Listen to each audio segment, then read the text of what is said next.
28 Weeks Later is the sequel to 28 Days Later. And what a sequel that it is.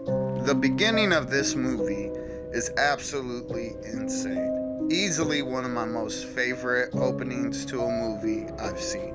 With as little spoilers as possible, let's get into this plot. 28 weeks have gone by since the virus outbreak has begun. At this point, anybody who had it has either starved to death or has been neutralized. And what remains of the military is now trying to rebuild society back to what it was. So at this military facility, we meet a man who is being reunited with his children. And without too many spoilers, the children ask what happened to their mom, and the father explains to them what happens. The kids realize that they may forget what their mom looks like, so they decide to sneak out of the facility, head back to where they used to live to find some old family photos. Well, there, they actually find their mom still alive.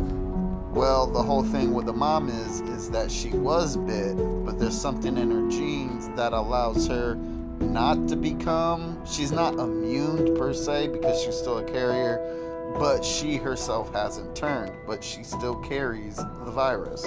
So she gets transported to the military base. There, the husband, who kind of has high clearance at this military base, decides without telling anybody or even knowing what's happening, he's going to visit his wife. Absolutely the worst thing that guy could have done.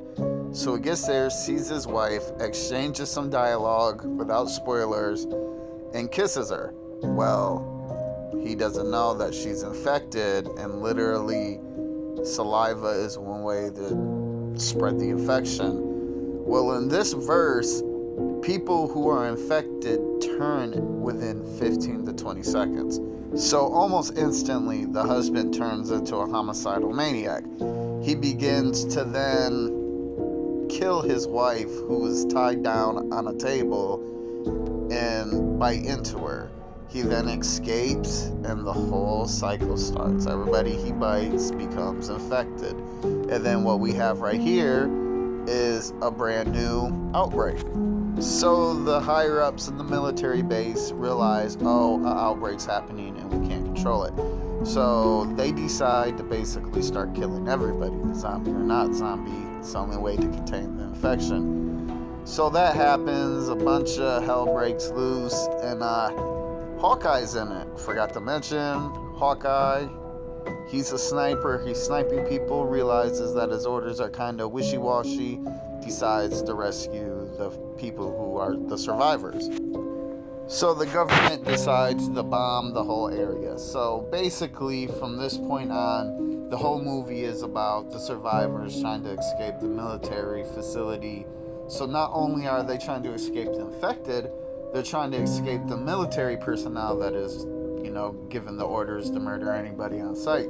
So my review of this movie is that it has one of the best opening sequences of a horror movie I've seen. There's this really cool helicopter scene that I thought was awesome. I liked it better than the first one, even though 28 Days Later is a classic. And as the same with the first one, the acting is phenomenal, practical effects are phenomenal, and the writing is phenomenal.